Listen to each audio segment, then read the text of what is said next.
How many people? 13. Okay. So welcome everyone on this special webinar on during the series of EduDoc Fellows.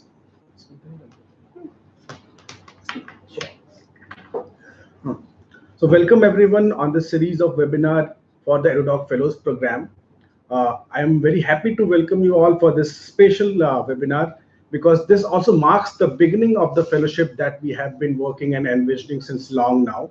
And it gives me immense pleasure to welcome you as the first cohort of the fellows for this fellowship program. So now, as you all are aware that the topic for today's webinar is education landscape and policies. And we have with us today Mr. Amit Chandra, who has been like avid policy researcher, and he has also held various posts like Associate Director at Center for Civil Society for Policy Advisory. And he will be talking to us about various challenges in education landscape in India and abroad based on his experience, his research work, and the kind of other network that he brings in with himself. So without any ado, I would like to welcome Amit formally to this webinar. And I would like to request you to start by talking to us by mentioning why education is important. And before Amit starts, I would also like to request you that all of you can post your questions on the comment section on that page. So please feel free to ask questions as many as you want, and we will also take all your questions given the time limits and everything, and we'll put it to Amit to answer that. So Amit, let's start by asking you that why is education important? Mm-hmm. Thank you so much, Nitesh, and happy to be here, and also welcome to all the EduDoc fellows. I hope this goes well for all of them, and they also go with certain ideas by the end of this 1 hour discussion. Why is education important? I think that's a very core question, and certainly we require a lot more clarity here because there are many in terms of policy initiatives or policy changes being done. Unless we have clarity on exactly what education is, why it is important, who owns it, or who are the what are the institutions authorized to either take or deliver education, until that level of clarity which we have, anything and everything that we do may not be coherent with the larger objective. While this question is also highly debatable, it's very philosophical, root at least goes into philosophy, but by and large, I would say education is very important because it helps one live a happy, contented, fulfilling life. That's all. So it's very short. If anything that I'm learning is not helping me to live a fulfilling life, then it's not education. That's a very good point to start with, Amit. So if you can also dig a little deeper into like what has been the education landscape since the ancient times till now, like whose responsibility has been to deliver education and how has the education system been? So like so that we also get clarity like how exactly it has been functioning till now and what's the state that we are in currently. And here I think the discussion can be very useful, also taking input from all the fellows. So I will be very happy to get your comment and suggestion or question or input on all these questions, because my work has largely focused India, and that too specifically as a product from this education system. I come from Uttar Pradesh state of India, and therefore a lot of my hands-on experience would come from India or UP, but many other people can bring on their experience from many other places. Okay, starting from what has been history and how education evolved.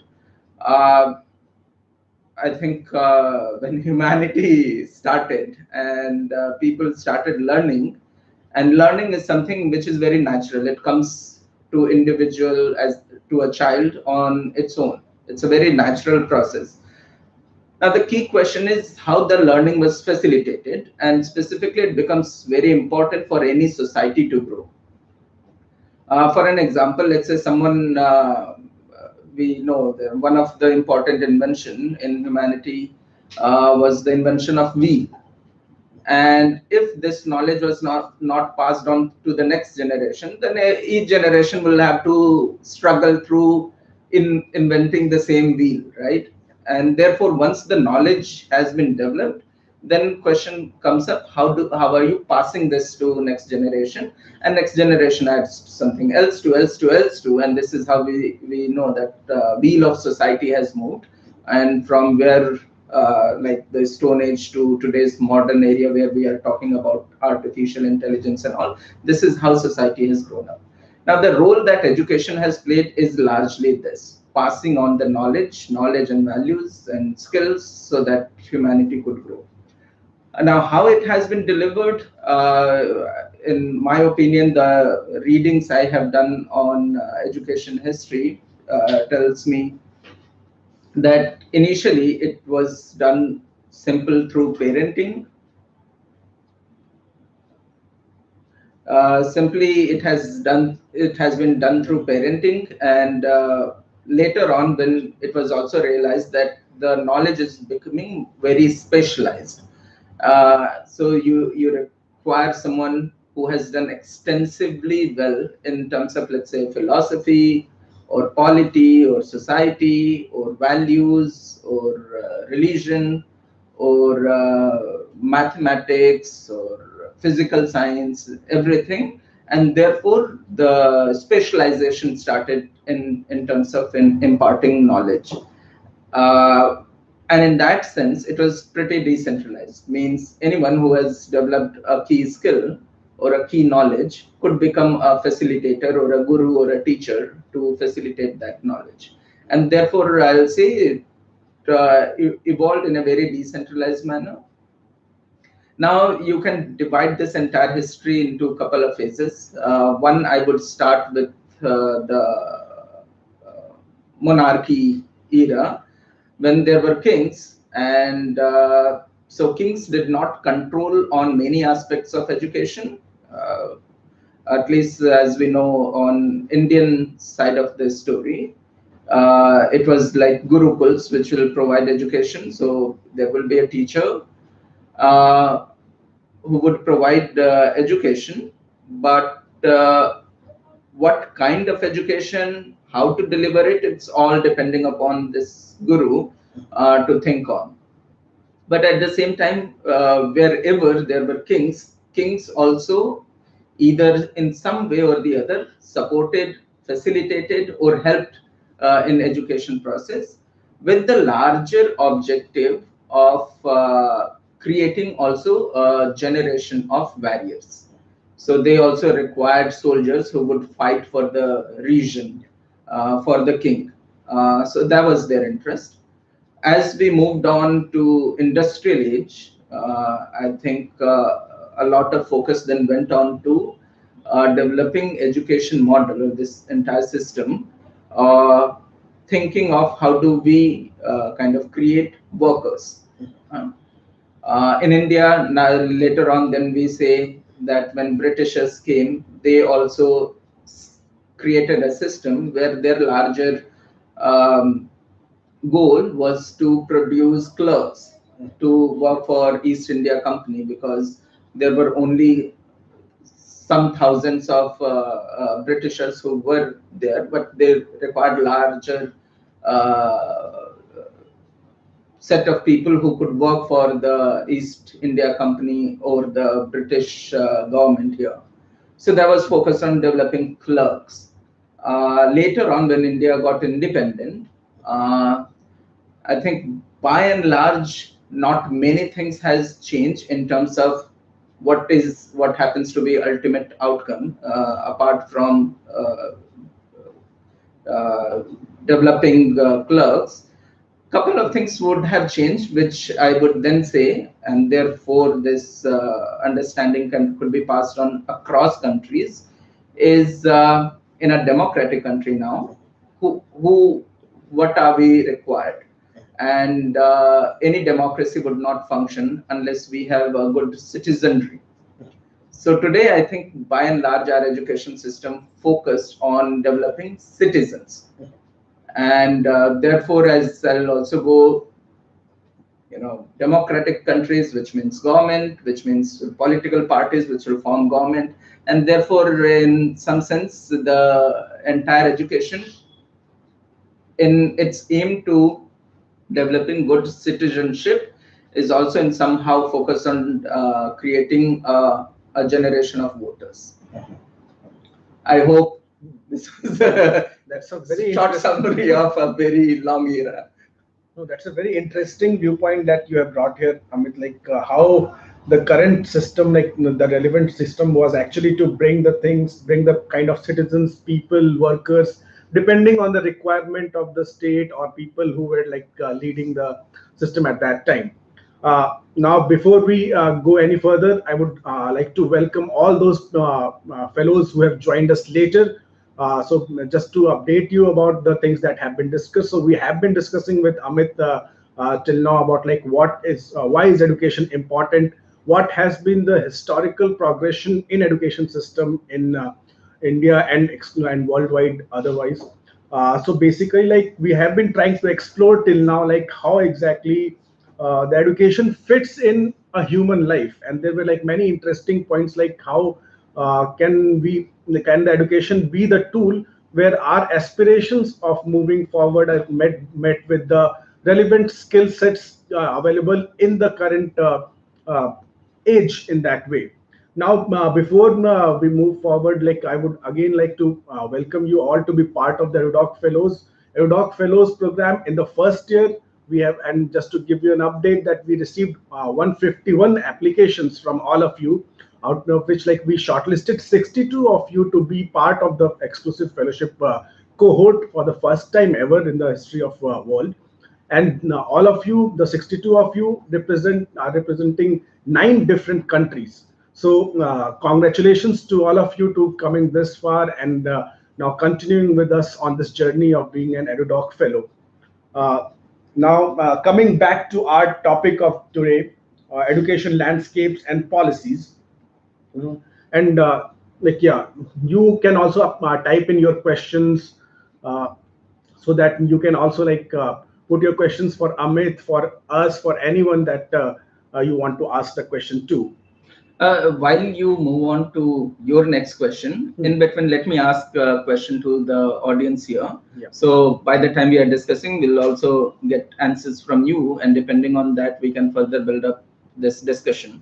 So I want to also make it very democratic. So you guys get to hear what you want rather than what we want to teach you.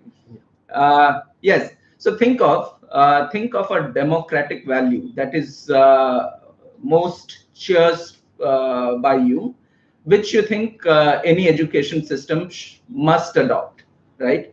So you could think of any democratic value that you think education must imbibe those values.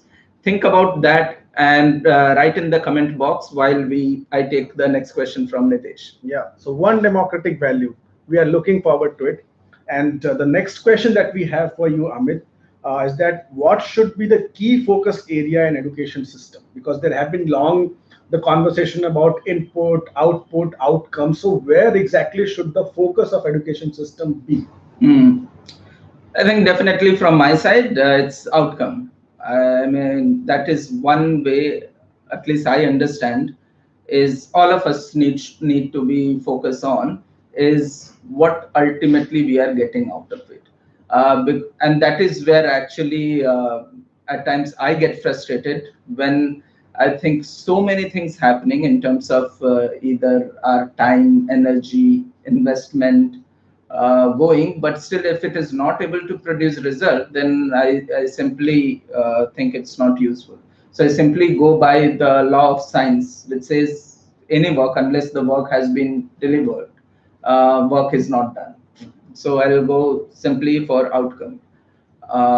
Yeah. So if you can explain us more about like what exactly do you think outcome should be, and what are the difference between the inputs, outputs, and outcomes, in especially like our context. So simply input will be, let's say if you are thinking of an education system, so what do you require to give education to children? You require schools, teachers, education materials, stationaries, everything, right? All of those are input. As an output, what do you get out of it? By going to school, you get a degree. That is your certificate, your degree, your graduation certificate. That is your output. But ultimately, outcome is something that you wanted to learn. Were you able to learn? How much your that degree or certificate values? What you can get out of it? So, as we said, the ultimate goal of education system should be to help an individual to live a contented life, a fulfilling life. Are students able to? The entire generation able to? If not, and that is where, let me also give you. Bring it more like a shock treatment. So as much I study the entire education system based on input, output, and outcome, and if I purely think from the outcome perspective, I simply say today the entire education, so-called education, has become a fraud. And it's largely a fraud committed by state. That is also something important. It's not a, at times we get too much focus on the messenger who is delivering. So whether teacher is not doing, so he's doing that fraud, or is the person not doing the job, or the government school or private schools, and all of that kind of debate. But since it is highly controlled, I say it is a fraud committed by state and to its own people. Now we can discuss this in depth, why it is so, but this is how I summarize. So that's why, like, there were a couple of interesting questions that are coming right now with us. So Kamlesh Sharma, he asks that is education possible through schools only? And if not, like, then like what can be the scope for schoolless education? So certainly, as in the first or the second question also, we decided how education progressed. So at some point of time, schooling also evolved. Today, unfortunately, we think education means schooling. Education could be without schooling also. In fact, now there is an entire, I'll say, generation, a bunch of people coming and thinking, even researchers, on this idea, what we are calling is unschooling. So maybe today's, and that is where my argument also comes when I say education is a fraud, because this entire thing we are misunderstanding. The idea of education, whether you get through school or out of school, idea is to get that knowledge which helps you live a better life. If you are able to receive that without going to school also, it's perfectly fine. But are you able to do that? And that is where the question of barriers and regulatory barriers comes in. Yes, pretty much. So another user named as Spacebound in this chat box writes that education, like democratic education, should give more voice to consumers, that is students and parents. Do you really think education is a consumer and market-based transaction? Well, firstly, I would agree with the idea, as one of the democratic value is empowering consumer. Consumer, when it is a commodity, when it is just a service or knowledge that we do not commodify. But there also, the relation cannot be completely overseen. So we have to identify that those, here it could be even consumer plus attitude, which I say education may not be a business, but certainly it is a business plus, which means you have to have some component to make it sustainable, make sure that what parents want, they receive it. And in that sense, the parents and students, even students more than parents, has to be center of education. So anything and everything is being done in education space. Our first thing we need to look at what students want, how children behave, how do they learn, and how are we facilitating or channelizing that energy for them to learn better and better. And specifically, when today you think whether education is only possible through schools or not, with the development of technology, one of the place where I have most of, or my big hope is EdTech. Because in schooling space, because of regulatory issues and for many other issues, there are almost no innovation happening, almost. And therefore, if you see, possibly such videos have been made and gone viral, that 100 years ago also you look at same classroom style, today also you look into same classroom style. While almost every other segment of life, maybe it's transportation, maybe it's communication, maybe when your housing design, everything, there is innovation happening and new design and new modules are coming. Unfortunately, not many things happening in education space. One of the reasons is it's highly controlled. Certainly it can happen outside school. Technology has a good platform which can empower you to do that. So like one interesting comment is there, that if equality can be considered as a democratic value, then there should be unhindered access to education across the country and globe, considering all as equals. Pretty much true. Equality certainly is a democratic value, and therefore you need to think of how, at what level you want to make as an outcome everyone equal, or as an input for the opportunity all equally have been treated, or equal access or resources have been provided to become what they could become, right? Because each individual is also unique. And therefore, if our focus shift in this case, as an outcome, we want to make everyone equal, may not be practical or desirable, but certainly as an equal treatment and as an input, it's pretty much possible. And this is how it should be done in a democratic country. Yeah, and similar to that, like there has been one comment by Sanket Kumar. He says that for democracy to work, we need meaningful and good-natured debates and dialogues taking place. This is to empower citizens to make an informed choice. Education system needs to nurture this spirit. So perfect, completely agree. Thumbs up to the person who has said it. Yeah. Now the question is how to do it. Yes. What are the areas where you can actually target and identify that this is what is not allowing you to make that democratic choice, and what we can do about it. And that is, I think, is the objective of this entire EduDoc fellowship program too. So if we can identify what itself is not allowing that innovation to happen, that choice to be given to parents or students, and if we can identify and highlight in a creative and nice manner, that is what I think the goal will be achieved.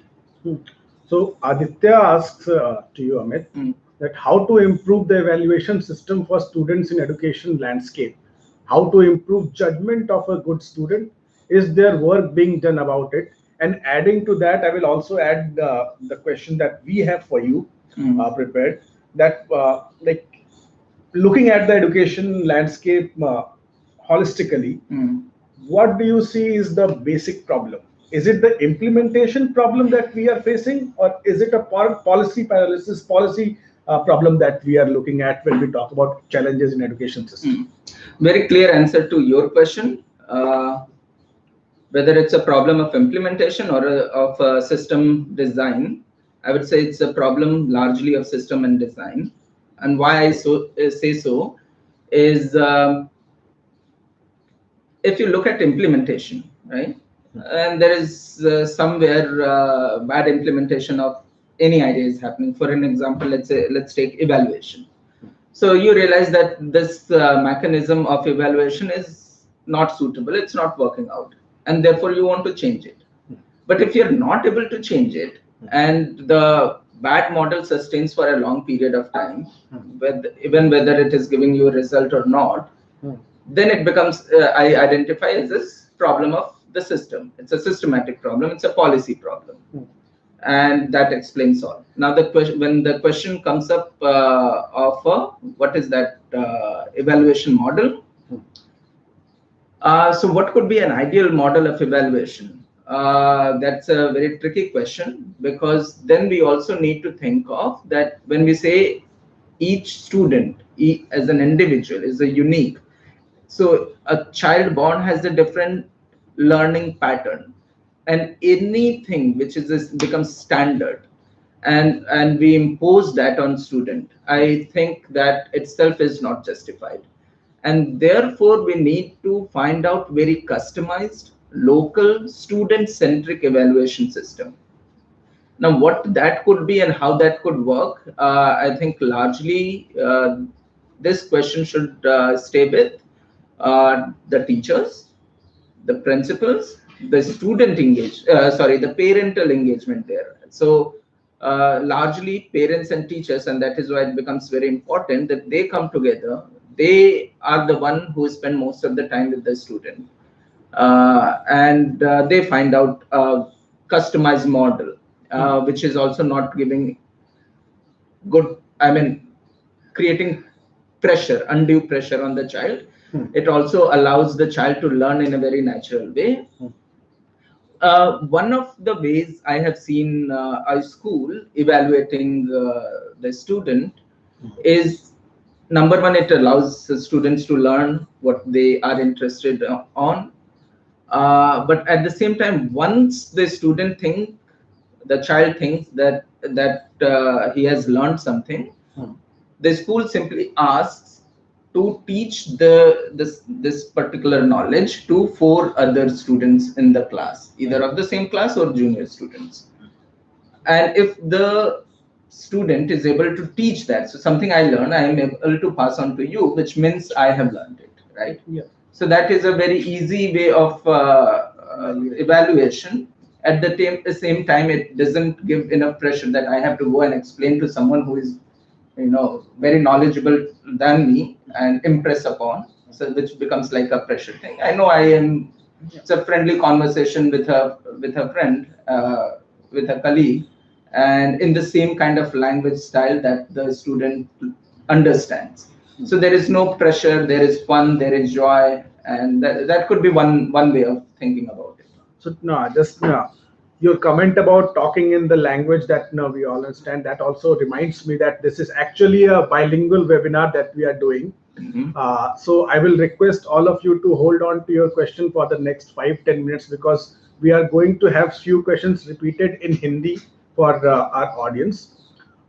So basically, like Amit, कुछ चीजें हम हिंदी में करते हुए अगर हम उसकी शुरुआत करें, कि जो हम शुरुआत में हमने किया था कि शिक्षा क्यों महत्वपूर्ण है, उसको, और अपनी उसके बाद में जो हमारी बातें आई थी कि क्या ये पॉलिसी की दिक्कत है, सिस्टम डिजाइन की दिक्कत है, या इम्प्लीमेंटेशन की समस्या है, और उसके साथ में जो हमारे सारे साथियों के भी जो क्वेश्चन आए थे कि क्या सिर्फ स्कूल से ही शिक्षा मिल सकती है, क्या बिना स्कूल के शिक्षा नहीं हो सकती है, शिक्षा का अभी तक का क्या इतिहास रहा है, तो इन सारी चीजों को अगर आप हमारे सारे पार्टिसिपेंट्स को हिंदी में भी अगर एक बार बता दे तो बहुत अच्छा रहेगा।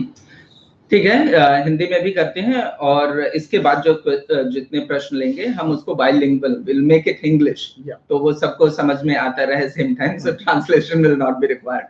अभी तक जो हमने बातें की कि शिक्षा की क्यों इतना महत्वपूर्ण है, तो हमें लगता है कि शिक्षा बहुत जरूरी है, क्योंकि शिक्षा ही एक माध्यम बनता है जिसके तहत एक व्यक्ति ये समझ पाता है कि जीवन कैसे हम जी सकते हैं, और जिंदगी का बेस्ट तरीके से, सबसे अच्छे तरीके से अगर हम जीना चाहते हैं, जिसमें हमारा कुछ कंट्रीब्यूशन हो, हम कुछ सीखें, हम अपनी सीख को किसी और को पास कर पाए, और एक जिसे हम कहते हैं फुलफिलिंग एंड कंटेंटेड लाइफ, एक संतुष्ट जीवन जीने में हमें शिक्षा मदद करता है।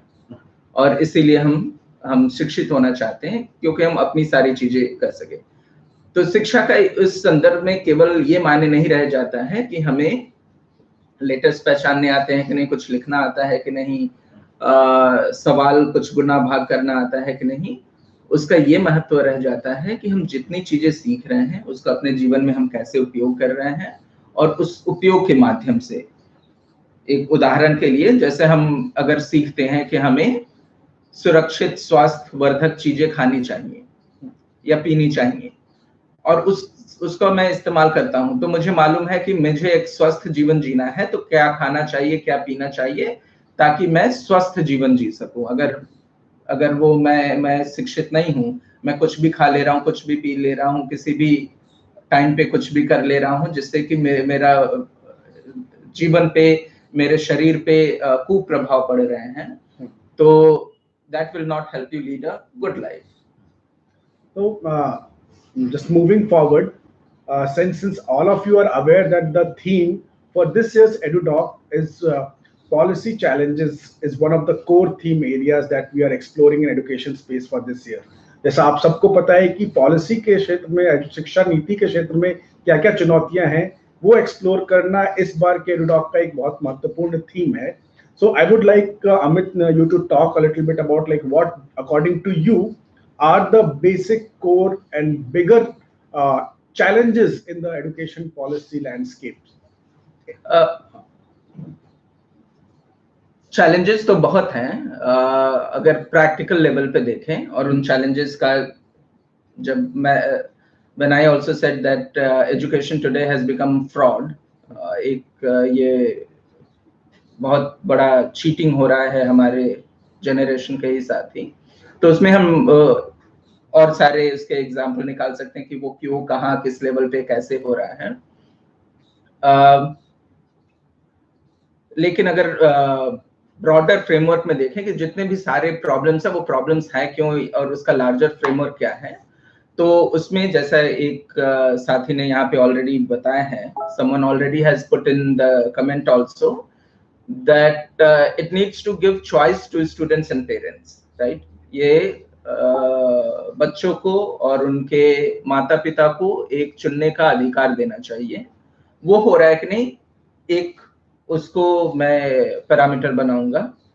So my first parameter would be simply whether the education system is giving enough choice or choices to parents or students or not. Second thing will be whether the education system is accountable towards parents and children or not. तो क्या हमारा जो शिक्षा की प्रणाली है, जो नीतियां बनी हैं, उसमें जवाबदेही, अकाउंटेबिलिटी कहाँ तक है. सो अगर आप मेरा बच्चा स्कूल जाता है और वो कुछ सीखने के लिए जाता है लेकिन वो सीख नहीं पा रहा है, तो मैं कैसे सिस्टम को जवाबदेही उनकी तय की जा सकती है, वो एक इम्पोर्टेंट पैरामीटर होता है. So accountability of the system. The other thing I would say for schools, क्योंकि स्कूल या एजुकेशन प्रोवाइडर्स जितने भी हैं, उनके लिए एक इम्पोर्टेंट चीज हो जाती है कि उनको ऑटोनॉमी है कि नहीं है. So क्या वो स्वतंत्र हैं अगर उन्हें लगा कि आज के टाइम पे जर्मन बच्चों को पढ़ाना है, क्योंकि जर्मन लैंग्वेज का काफी स्कोप आ रहा है, नॉलेज आ रहा है, बहुत सारे लिटरेचर हैं जो कि बच्चों को समझने चाहिए, लेकिन अगर उसको नहीं पढ़ाने दिया जा रहा है, तो वो कब होता है, जब वो रेगुलेटेड हो, when it is controlled. And therefore, for schools or all these education providers, autonomy is there or not. So when there is autonomy, then the system becomes more accountable, it becomes innovative, it becomes customized, decentralized. So I would prefer that autonomy, which brings accountability. At the same time, it's not centralized. So there is a very interesting question from Lakshya Arora. He asks Amit that is it the lack of understanding or awareness that's why education is that, like basically the lack of awareness and understanding that why is education necessary, is that the problem which is leading education becoming a commodity for both providers as well as students and not a service to democracy? I think lack of awareness, if it is, then it should actually not become commodity, which simply means that there is, it means two things. Number one, that there is awareness among parents, and therefore they are seeking good quality education. Second thing happens to be a gap between aspiration and delivery. So what parents want is not being provided in the mainstream education model as it has been envisioned, and therefore they are seeking alternatives, and in alternatives private players are coming, and for them it might mean as simple as any another commodity. So आपको क्या सीखना है, आपको doctor बनना है तो ये सीखना है तो मैं आपको डॉक्टर बना दूंगा, आपको इंजीनियर बनना है तो मैं इंजीनियर बना दूंगा. At the same time, while this question is important and very oftenly repeated, I would also think of, and I'll just pose it as a question to others too, to think, ponder upon it at least. Why, what is it in the education that it makes it something too different that it cannot be a commodity? Because any other thing, any other aspect of life that you take, we have we have everything as a commodity available, whether it's transportation, even food or cloth or everything. And if that is giving us better satisfaction to people as a consumer as well, what is it that stops us making it as a commodity? Yeah, so that actually is a very interesting point. All the fellows, I would also like you to actually comment on this, that we all say in Hindi that roti, kapda, makan. So these three things are the things that we consider as the basic importance, basic necessity for anyone to stay alive. If these three things have been turned into commodity, and that has indeed resulted in getting better quality services regarding these three, then why is it so difficult for us to consider or even think of education being a commodity? And if not, like, then why should it be not? And if yes, then why should it be?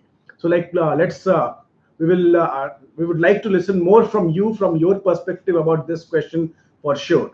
Let me also add one more point. While this is also very theoretical answer, let's think very practical point of view.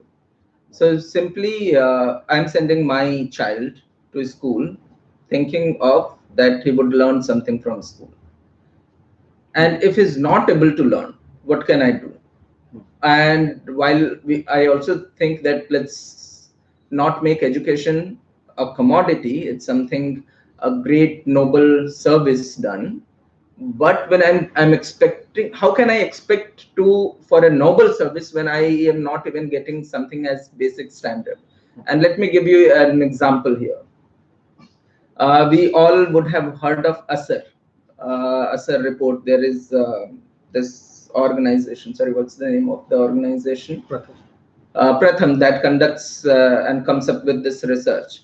And the research finding is that 62% students of grade 6 cannot do basic language and maths of standard 2, right? So here, when the curriculum itself is designed in a manner and our assessment is like very basic minimum, so this minimum also is not, the student is not able to receive, then it's a very practical choice. You know, we are thinking of something grand on the name of a noble service, but we are not even able to get the basic in terms of commodity. So that is the real life question that people live with. So I will also repeat the same question for our Hindi speaking audience and participants, कि हमने एक सवाल पूछा है आप लोगों के लिए, ताकि आप इस पे सोचें और आप भी इसका जवाब हमें कमेंट बॉक्स में लिख कर दें, कि शिक्षा को हम क्यों किसी भी तरीके की कमोडिटी या किसी भी उपयोग की वस्तु जिसका की खरीद बिक्री होता है, इस तरह की चीजों को हम के तरीके से हम शिक्षा को क्यों नहीं देख सकते हैं, जबकि रोटी कपड़ा मकान जो कि जिंदगी जीने की सबसे जरूरी चीजें हैं, उसको हमने जब इस तरीके से खरीद बिक्री के सामान के तरीके से देखा तो चीजें बेहतर हुई. लेकिन शिक्षा को हम क्यों नहीं देख सकते हैं, और अगर देख सकते हैं तो क्यों देखना चाहिए, नहीं देख सकते तो क्यों नहीं देखना चाहिए? तो कृपया आप अपना इस पर जरूर अपनी टिप्पणी दें हमको चैट बॉक्स में लिख के. So there have been like a few comments, Amit, about this question already. So like some people were telling that it's the human touch that actually ensures, that actually is the reason that education should not be a commodity. What's your take? Well, on that case, I must mention, is the person from India? Yes. Okay, so recently there have been a lot of issues in terms of safety and security of children in school. And something which is being taught is that human touch itself. Initially, there was something was introduced in terms of good touch and bad touch. So how do you identify? Because child sexual abuse also is happening to be a major issue. Uh, so CBSE issued a guideline, and thereafter, after a very famous incident of security breach in India, and Supreme Court came up with a guideline, police department came up with a guideline, education department came up with a guideline, even boards came up with their own guideline. And now they're restricting human touch as much as possible. So they too want to standardize everything, put CCTV everywhere, and have as much of either no human presence or presence then in a manner that there is also someone else supervising and minimizing that touch thing itself. While I certainly agree that that is the human touch, even for me, and I am sure for all of us, in our schooling days, if you remember, we would remember our affection for a specific class or a specific teacher. Why? Because the person was able to either motivate, create that human engagement, was either nice to us or was motivating to us, that it made a difference in our life. So that is required, but that has nothing to do in terms of when we are thinking of commodity, in terms of making things standard. Let me tell you something as a different example. So let's say I go to buy a phone, right? This is a phone I have. So I went to buy this phone. This is an original phone. And let's say its price is 20,000 rupees. And I paid the money, 20,000 rupees. And the person gave me a fresh box of a mobile phone.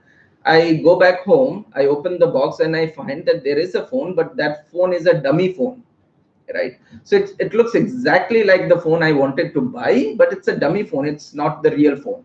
Now, what can you do about it? And that is why I say education today has become a fraud, because it says that I'm giving you something that you and I think is what we are desired, but when you take it, you find it is fake. And fake in terms of what does it mean? So this happened to be one example of saying it. When in the recent study, and this was pretty much in news, when this report says around 90% of our engineering graduates are unemployable. Now, what does it mean? It simply means that all of those students who enrolled thinking that they will become good engineer, they wanted to learn skills of engineering which will help them get a good job. Now they have also pretty much fairly gone through the examination, evaluation process and everything, and then only they have received that certificate. But this certificate in that sense is fake. Even your original certificate is fake, because it's not going to give you why you were doing it. And that is where my major question comes in. So Amit, continuing on that commodity and human touch related question, there have been few comments on further on that. One comment was that exploring that probably it's the sacredness of the education, and they have also mentioned the word shiksha to make it look sound more sacred, I guess. So like the sacredness of education that actually need like offers resistance towards accepting education as a commodity.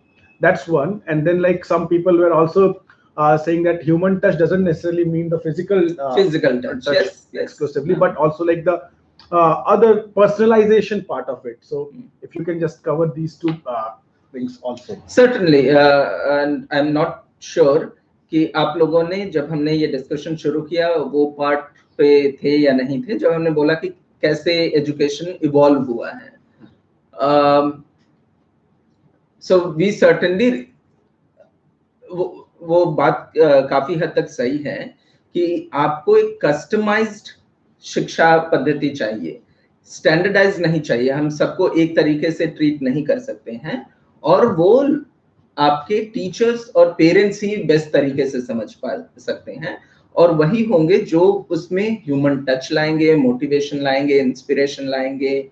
वही बताएंगे कि कब उनको पढ़ाना, कब बच्चा खेलना पसंद है तो उसको खेलने दो, कब उसको घूमना पसंद है घूमने दो, कब वो बैठ के सोच रहा है तो उसको सोचने में मदद करो. How do you facilitate that entire learning? So we completely agree. There is no disagreement on human touch. And I also said, even from my own example, I have got some good teachers who were able to inspire me. Otherwise, I possibly would not have done anything. So that's on that part. So we are all for it. When it comes to a business and commodity, critically thinking, here the simplest answer would be, when I say that education is not business, like many others say, but I also specify it's a different kind of business. It's business plus. So you cannot do only thinking in terms of the regular commodity.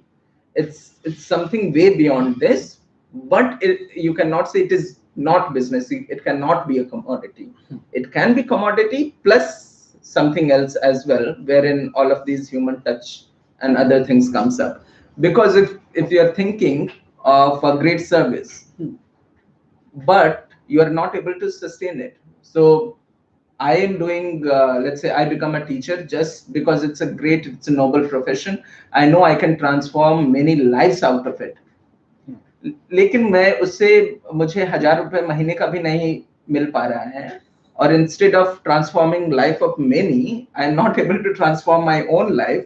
And if I happen to be a frustrated teacher, then I would just pass on my entire frustration to the students rather than helping them become a great student.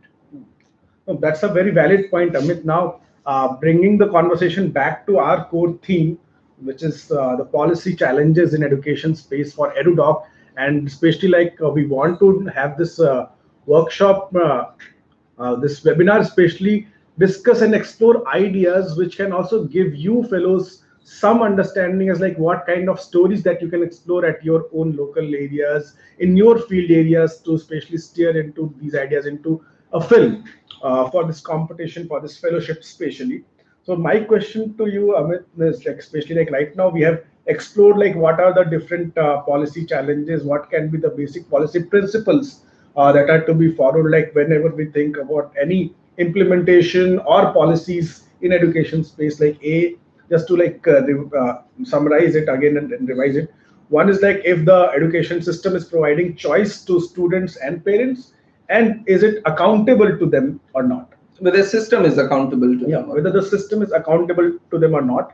Now, my specific question to you is that how can the fellows who will be working on their individual projects after the round of webinars and the writing assignment and all, how can they actually go back to their field and analyze the impact of any policy in education landscape in their specific regions? Okay. Even before going to analyzing the impact of policies, what I would encourage fellows to do, and we also get into this very theoretical and philosophical argument, what I would encourage fellows to look into practical problems, the real life problems. So identify real life problem, and then think of where you find whether policy is a challenge or a solution. If it is not, how do we make it work? How do we make a system accountable or get it noticed, and so we move towards a solution. So at least the problem does not sustain for a long time, right? And in that case, start thinking. Let me give you a couple of daily life challenge that I have observed people face. और उसमें आप लोग सोच सकते हैं कि क्या आप भी सिमिलर प्रॉब्लम फेस करते हैं और अगर करते हैं तो क्या उसको थोड़ा डीपली आप उसमें रिसर्च करना चाहते हैं, जानना चाहते हैं, और क्या आपको ये इतना इंटरेस्टिंग लग रहा है कि आप उस पे फिल्म बनाना चाहें? And that is where I would go back to this. This also should work as a shock treatment to all of you when I say education today has become fraud, and no matter it's by private school, public school, but ultimately students and parents are loser. और उसमें कहाँ पे आता है, जैसे ही मैंने बोला कि अगर मैं अपने बच्चे को भेज रहा हूँ स्कूल और बच्चा वो नहीं सीख पा रहा है जो उसको सीखना चाहिए, जहां पे मैंने असर का डेटा दिया कि लगभग 62% बच्चे छठी कक्षा के वो दूसरी कक्षा के भी मैथ्स और लैंग्वेज नहीं कर पा रहे हैं, नहीं समझ पा रहे हैं। तो ऐसे में हम कैसे सिस्टम को अकाउंटेबल कर सकते हैं, राइट? और उसमें फिर हमें देखना चाहिए कि अगर मैं जहां पे भेज रहा हूं और वहां से नहीं मिल पा रहा है तो मेरे पास और क्या चॉइसेस हैं, ऑप्शंस क्या हैं? और वैसे में the parents happen to be the biggest loser. Or one thing I want parents to realize, and hopefully through fellows, today all of us, even I am paying taxes to the government, and with this tax money, apart from rule of law, justice, etc., defense, simple two things which are expected under our constitutional framework of welfare is the education and health, right? So I have already paid tax for the education of my children and children of the nation. But I'm not able to get it, right? So I have paid money, and that too, if I'm directly paying to, let's say, you, it happens to be a smaller amount rather than indirectly, because then the entire system, the money goes through a system and a channel, so your cost happens to be higher. But let's not get into that debate. So I have already paid, but today, let's say our government schools are not delivering, right? So what do? I take my kid from the nearby government school and put into nearby private school. So when I'm going to private school, I'm paying for the second time for the same, not so-called commodity, but service that I'm expecting for my child. But in private schools also there are certain regulations, etc. Therefore, the quality of learning outcome is not as great. So even private schools, they could be comparatively better than their government counterparts, but the learning outcome is not great. And that is when the tuition industry comes in. And therefore now I also have to send my kid to a tuition or a coaching center. So this is the third time I'm paying. Thereafter also what happens is post from Sarva Shiksha Abhiyan time, government imposed cess of 2% on school education and 1% on higher education. So I'm additionally paying this 2% of my, as in part of my income tax for education here as well. The other thing then has started happening is when Right to Education Act came, it also came up with a provision of 25% reservation in private schools. Now, government is supposed to reimburse them for free education to economically weaker students, but since it is either not reimbursing or not reimbursing sufficiently, then what is happening is, and that is where you see recent trend that private schools have increased their fee, right? So for one simple service which I'm expecting, I'm paying for like 5-6 times, and still the quality happens to be poor. And that is the kind of question I would ask EduDoc fellows to think about it, to see whether there is some relevance in what I'm saying. Do they also encounter similar kind of problem? And if yes, then they can make a film on it. That's a very interesting point, Amit. I guess like I just am reading a very interesting comment here that the comment goes on by saying that now I see why people don't pay taxes in India. It's same as burning your money. At least that will give you warmth. So, but again, like that's a very clear thing that what we feel that and what is actually the reality that each and every individual of the country is paying taxes, not necessarily income tax, but much higher taxes than compared to just the income tax. So all of us are paying taxes. All of our money is being invested into education system, barring the private education system, which is costing us additional burden on our pockets. So certainly, like that's something which you can explore in your respective areas, as Amit suggested. Amit, apart from that, like there was also a question about edupreneurs.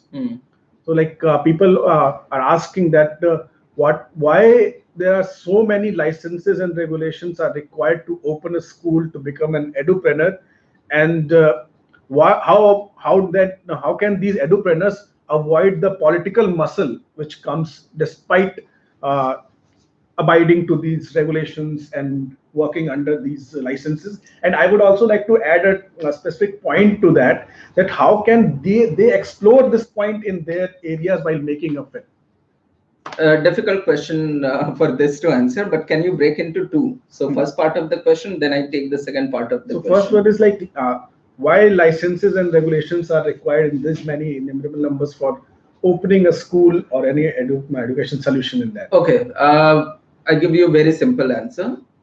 Because if you go by the design of our constitution, which is a welfare design, wherein, as I also said, that two basic public goods which is expected to go, by the government to be delivered is education and health.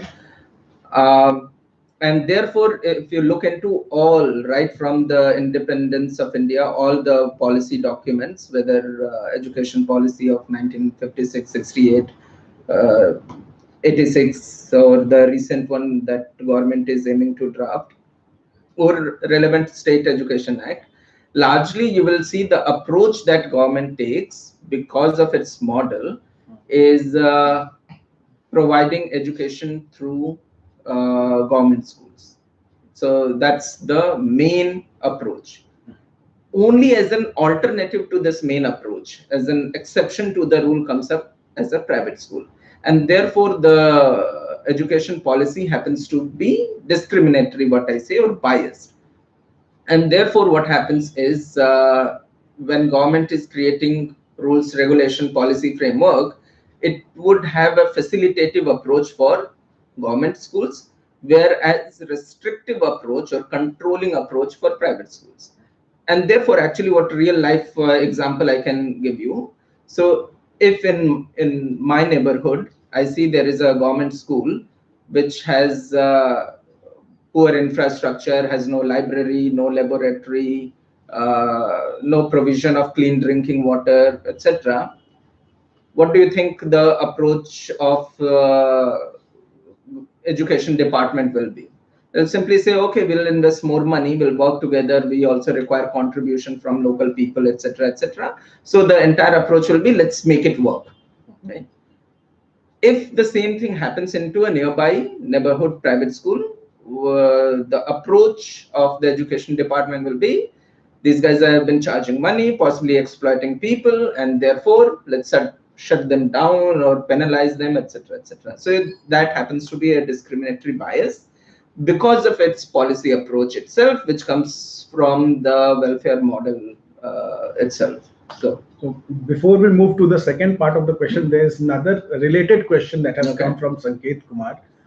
He asked that if the duty of education rests solely on the government, meaning no private schools, then do you think people would pressurize the government to deliver good quality education everywhere equally? it could be, it could not be as well. And therefore, what we need to make sure is whether that system we are thinking of is accountable or not. Without accountability, giving so much of power, the cynical me, when I say, is our political leaders have become Bhagya Vidhata for us. So then they are our destiny writers. They would write bad things in our destiny. So once we have a transparent, accountable system, then certainly we can think of. Otherwise, it becomes too difficult. So now coming to the second part of the earlier question, how not to have high political muscle operating on the private edupreneurs? How can they avoid it? So, as I said, the policy approach itself happens to be government school focused and therefore control, and that gives root to all of these licenses. Now, how to avoid it? Number one, you cannot avoid it. Simply saying,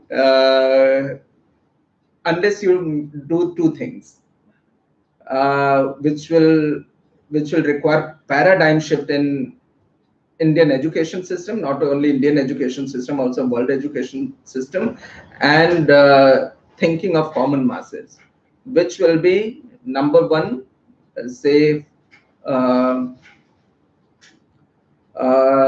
considering education as an industry then. So it's a business as the moment we think of, then we think of it like any other business, and you can also apply the rule of today, which government is focused on ease of doing business. So you can think of whether there is ease of opening school or not, and then you can think of a single window system for licensing, etc., etc. So that could make it easy. Second thing is education, as it has been assumed to be a noble service. It is also assumed to be not for profit. So I think if people, and specifically when we are thinking of edupreneur, what is the motivation? What is the incentive that they're working is? Certainly making some money.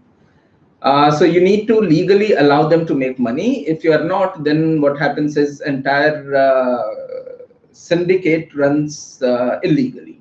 I mean, it becomes like a syndicate running illegally, and then there happens to be corruption or under table transactions, etc., etc. When you make it in business, and that too for profit, a lot of investment comes, then by default it has to be consumer centric. Then that will make sure that there is student centric approach. They would also make sure that all of these degrees, or degrees in terms of higher education or right from schooling, the skills, vocational skills you are learning, there is some marketable component to it, and therefore it must not happen that there is a opening for a, whether chowkidar or or chaprasi in a government job, and there are millions of applications from higher education graduates and masters and LLBs and PhDs also. So that won't happen. One thing I can suggest, if I sense a strategic question here, one strategic way of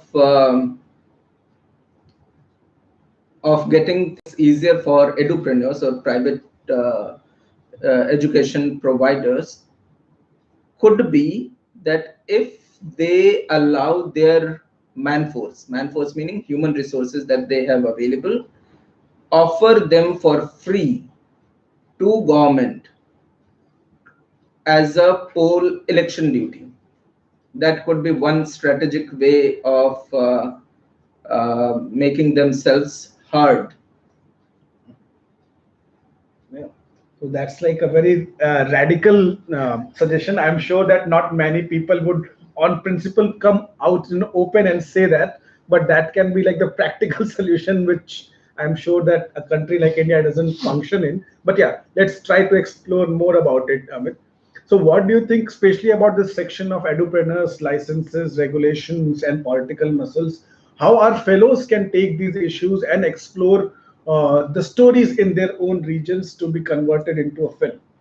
Uh, it's simple. I'll say I mean, whether we agree or disagree, but for the time being, start thinking like a consumer. I have paid money. I want the service to be delivered, and we need to make them accountable. And whenever this entire argument comes in that we are making system works, आज नहीं तो कल होगा, अभी ठीक कर रहे हैं, अभी teacher hiring कर रहे हैं, what happens in the process is entire generation gets wasted. So something, the ASER data I mentioned. Now think of if the system is not improved. Number one, this has come as a consequences of non-functioning system for a generation, and then only. But if it is not immediately improved, which means we are losing one, and we are messing up with the life of one entire generation, one or many, because पूरा system में फिर खराब कर दिया. And ask the right question. So at times I would ask or highly encourage people to take comparative analysis as well. So at times it feels like in government schools, education is free, but as I said, we have paid taxes and at multiple points, which are all indirectly. So do that cost calculation as simple and see, compare with the quality outcome.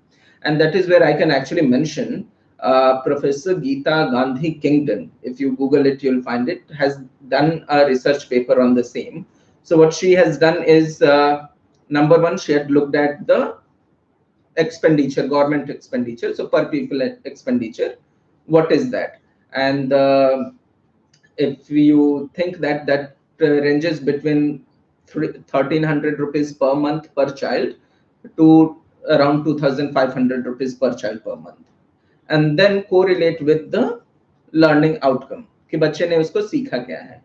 And then what she has done it, she has divided that into per unit of learning, और उससे जितना cost खर्च हो रहा है, so then you can calculate your investment, your expenditure per unit of learning, right? वो कितना हो रहा है. And then she has compared with private schools, and the number are shocking. And therefore, I would suggest people to look at that kind of report.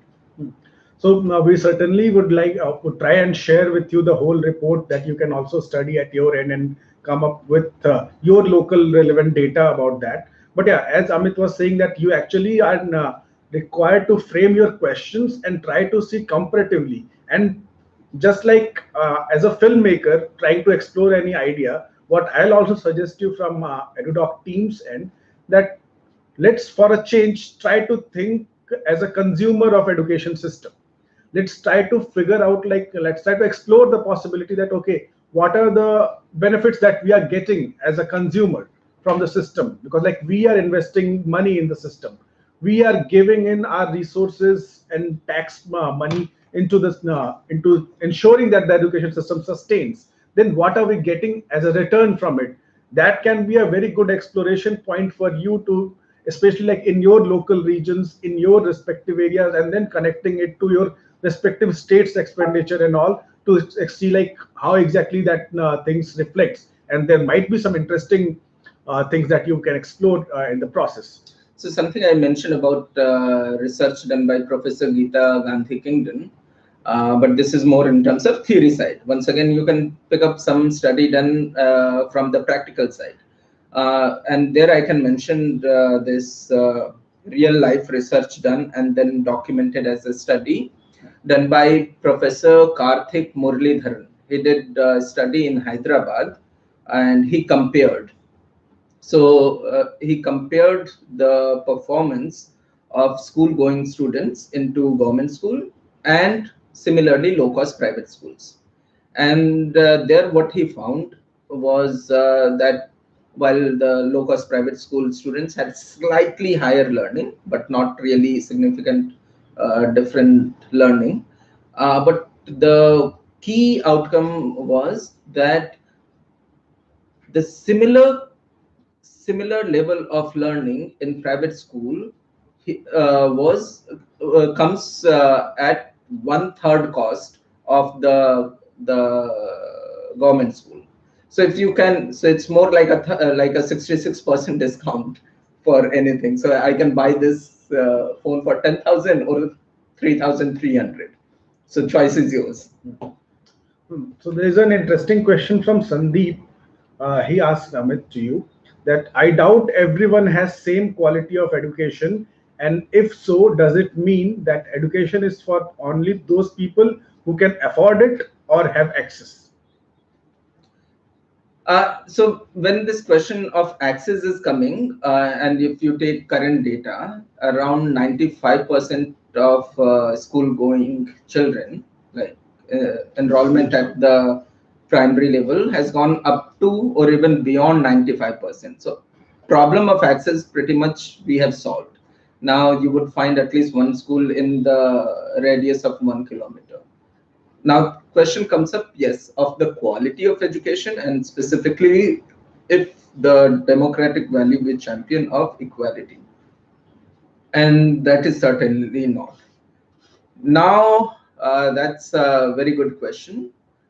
Yes, it certainly depends on the amount of money that you have uh, currently, but there could be ways to raise this question as a policy question and explore solution too, because equality is one democratic value. So as I think as a poor as a parent, poor parent who could not afford it, um, to send to the private school, at the same time government is liable for delivering quality education. What parents should do is ask for that money so that they are able to send to quality school that can deliver quality. So government should ask for that money, and I can give you a rough calculation. Roughly what happens to be the uh, per child per year expenditure in India happens to be somewhere around 30,000 rupees. And 30,000 rupees per child per year, I think, is a decent amount. And that parent should claim from government, as it has failed to deliver the kind of or the quality of education which is expected. So like just as Amit was also referring to you about the research done by Professor Geeta Gandhi Kingdon, we have just now shared with you on the chat box a link to one of the webinars that she did for us on the same topic of education landscape, especially from data driven point of view, so that you can listen to that webinar on the same channel. The link has already been shared. So please go on that, please comment on that, so that we can also try to connect your question to the presenter there, and then like we can get more detailed discussion and relevant answers delivered to you there.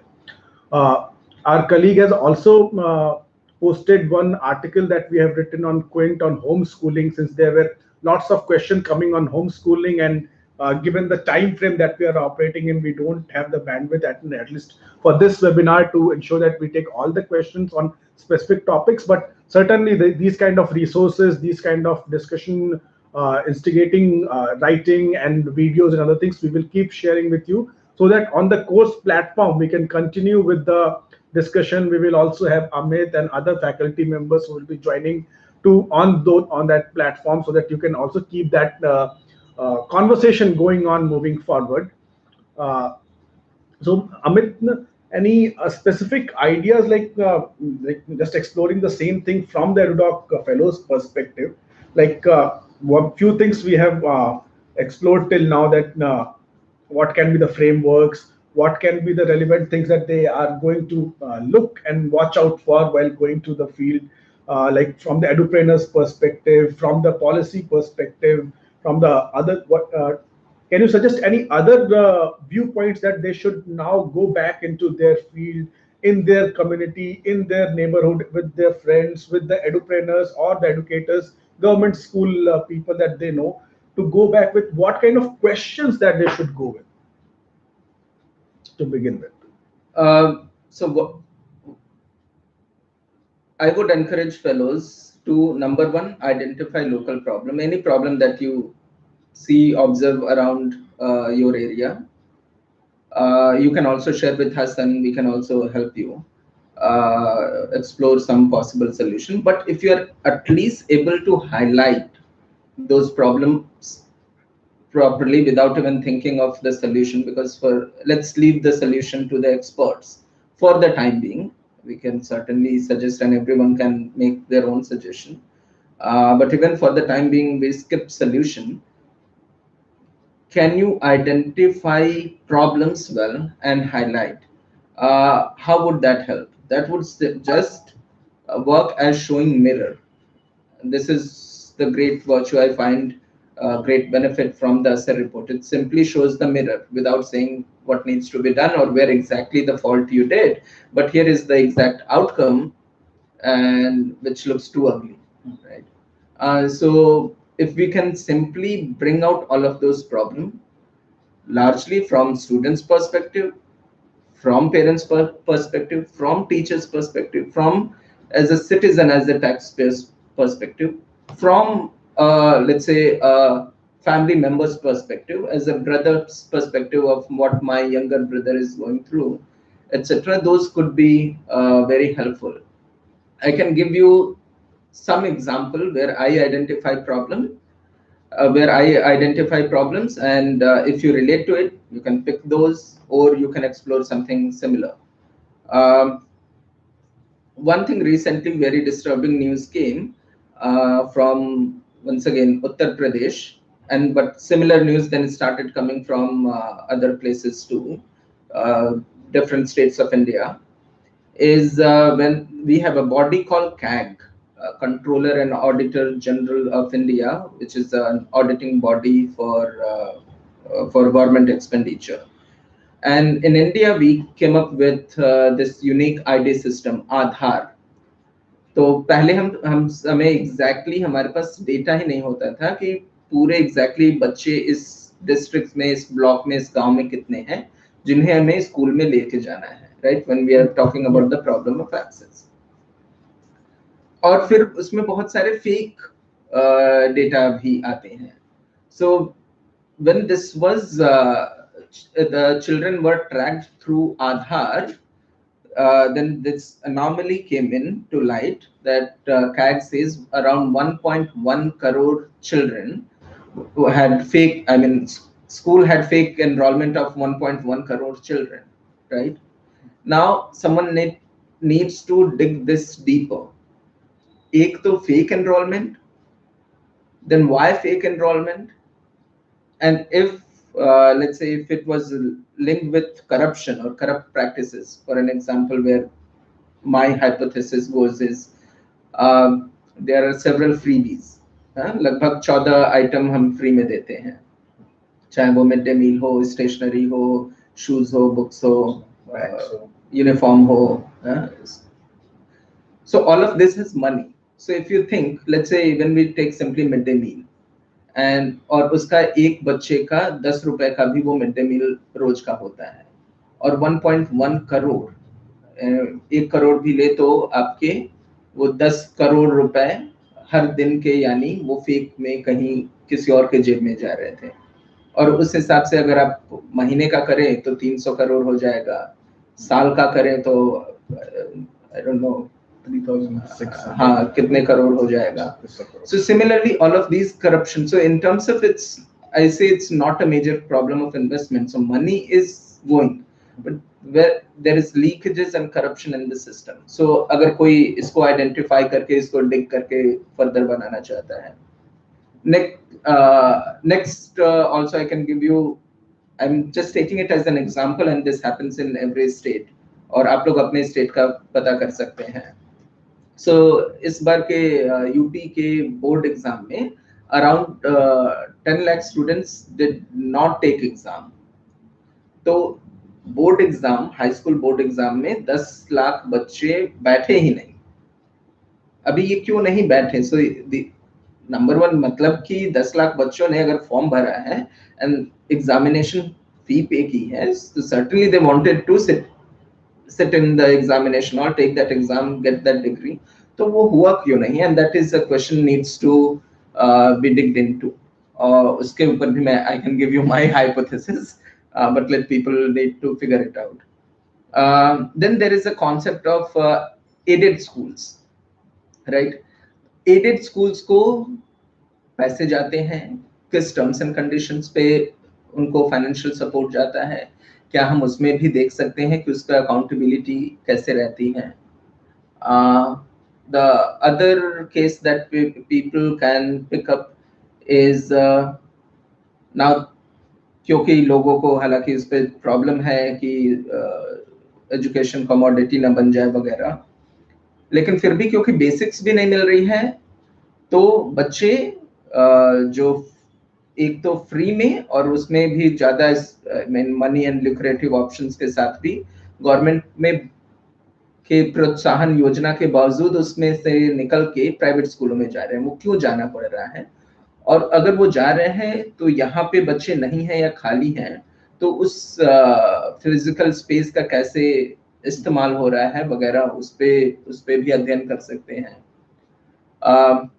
You can simply look into the result, even CBSE का और state board का, and you can look at historically result कितने percent बन रहे हैं, क्यों बन रहे हैं, किस स्ट्रीम से बन रहे हैं, and how people are coding, decoding. In Bihar specifically, there was a very picture which got viral when people were climbing up the stairs and building and passing on cheat sheets to the candidates, which means something which had become like a very open practice. It was not seen as something being done as a wrong thing. सब लोग कर रहे हैं. It was acceptable. Accepted. How could become a mass accepted idea? और फिर उसमें क्या, उसका रिजल्ट क्या हुआ और हम उसको कैसे रोक रहे हैं? So there is almost every level when you enroll into a school, क्या पढ़ाया जा रहा है, जो पढ़ाया जा रहा है whether that is relevant or not. क्योंकि जॉब के प्रॉब्लम है, तो क्या हमारे पास स्किल ट्रेनिंग दी जा रही है, what kind of skills that people require. अगर वो एग्जाम सेंटर में बैठते हैं तो वहां पे क्या प्रॉब्लम होता है, नहीं होता है, क्या लेवल ऑफ स्ट्रेस बच्चों को हो रहा है, उसकी वजह से उनकी क्रिएटिविटी को हम कैसे कैप्चर कर ले रहे हैं. All of that, if all these are good points, and everyone can pick and choose different points and make films on it. So that these are like very good suggestion, and I'm sure that you would also find many other like points to explore while designing your concept.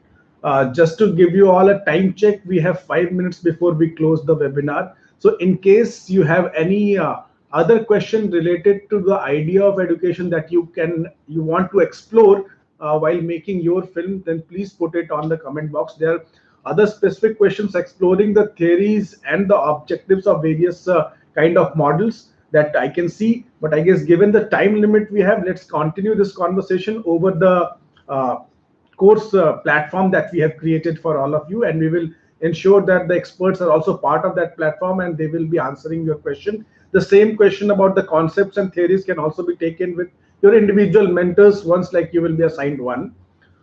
So basically, like the idea is that from our perspective, we can also suggest you a couple of things, that while portraying any regulatory challenge, let's not try to be preachy, because preachy is not something which we encourage to give how the ideal picture should be, and like let's not be a preacher in making films.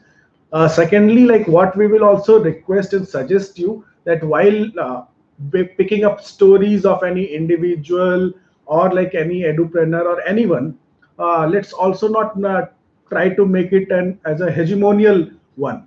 So like these are the very important things that you can keep in mind, and I'm sure that in the details of what to keep, what not to keep, how to approach it, can also be part of the next webinar that we will be bringing you on the technical aspects as well as the conceptual aspects of storytelling using camera. But for now, let's also yeah, so basically like so there are very specific questions now which have started coming, but again, like one specific question that I will also ask Amit to think from education researcher point of view and advocacy expert point of view, based on your experience, like from space bound, this questions come, what are you looking in a film? So what would you look in an ideal 5-minute film which talks about policy regulatory challenges in education? As I said, if you could simply highlight the problems, that would in my opinion, that should be sufficient, because that where I see the role of media, but it's completely individual perspective. I may be right or wrong here too. I see we may not be expert to propose solution, and we leave that job to the experts to find out.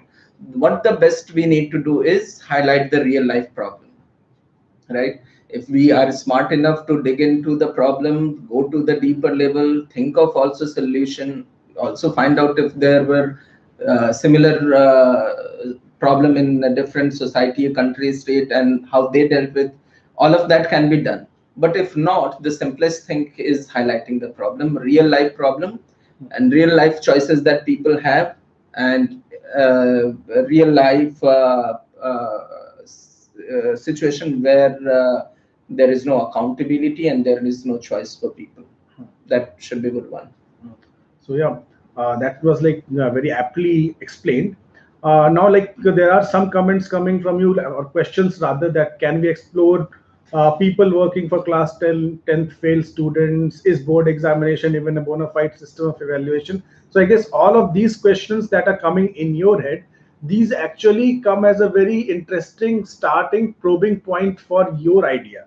So take these questions, go to your respective fields, respective communities, respective people, and try to explore how this idea, how people react to this, what are the realities related to these statements in your areas, in your circle, in that way. So basically, like through that only, you would also be able to, who knows, like while exploring that if someone is working for class 10th failed students, you might come across some individual who is actually, who has devised an interesting solution to it in your area, and you might would like to highlight that person's effort. So through the film of EduDoc. So certainly you can, there are so many ideas to be explored. You should be focused on keeping the thing simple, very much related to the idea that you are trying to explore. Try not to be preachy, try to just highlight whatever the challenges are or whatever the solutions are. So these are the suggestions from our end. Amit, any parting comment or word of advice for the EduDoc Fellows before we formally end the webinar? No, I think we have already shared several ideas, and those who joined this webinar later I think this will be available for them so they can watch and rewatch. Only I would make disclaimer, and my disclaimer would be that there are many things that we have talked in this 1 hour conversation, which may have sounded very impractical, even I would say weird or illogical. But in an hour, we could only do this conversation. For that, to understand why what I said have said is you need to understand the number one, how this entire education system itself is designed. Once you do it, then you would understand why I'm saying what I'm saying, right? Otherwise, so that's my disclaimer. Happy to share some resources which will help people understand the system better. It's currently the practical system and the real life problem that people face. And then, I mean, we won't even be thinking about the theoretical question whether schooling education should be a commodity or not, when the real life problem is बच्चे को ABCD नहीं आता है, right? So how do we? So that is what I'm saying. So even I would have sounded very preachy, but it's a disclaimer. We could engage more often, or I would suggest, as I said, can pass on other study material or some presentations that we have made. So once you understand it, then you would also understand the logic of why I said what I said. So like just to conclude, like from our side, there's one question, that does the film need to end with a solution, or could it simply explore a problem? Definitely it can either explore a problem or innovation or solution or all of it. So there is no specific restriction from our side that in a 5 minute you have to establish this such problem as well as solution. That's not what we want. It can explore either or all of it depending on what you want to say through your film. So there are no restriction, and so that's why like we encourage you to like think through, just walk through your idea in your areas, and certainly like you would find the concept coming alive in a form or other. So thank you, Amit, for joining us and for guiding all the fellows with your insights and viewpoints about education space and the landscape in from your experience and all. And certainly, like as Amit also mentioned, this webinar is recorded and it will be uploaded on the students platform, your course platform, which you can access as many times as you want. There will be a short questionnaire which will be sent to you after the webinar. So please definitely answer these questions which are put in that questionnaire. Without answering that, without filling that questionnaire, you would not be progressing to the next level of the course. So definitely this is a very important assignment that we will be sending it to you, and we expect that you all cross all the levels and then finally end up with your 5-minute film for the EduDoc competition, and we look forward to engage more on you. This video and Mr. Amit Chandra will also be available with you on the course platform, so that you can also post question on the comment section, discussion forum there, so that we can also keep the engagement going on. So thank for, and most of all, I would like to thank all of you to join, because this is the first webinar and we are very happy to start this journey with you. And once again, thank you to Amit for the thank you, Nitesh, and to EduDoc fellows, keep asking questions. That's all. As long as you keep asking questions, you'll get good content. yeah. So thank you, and look forward to engage with you in a long run.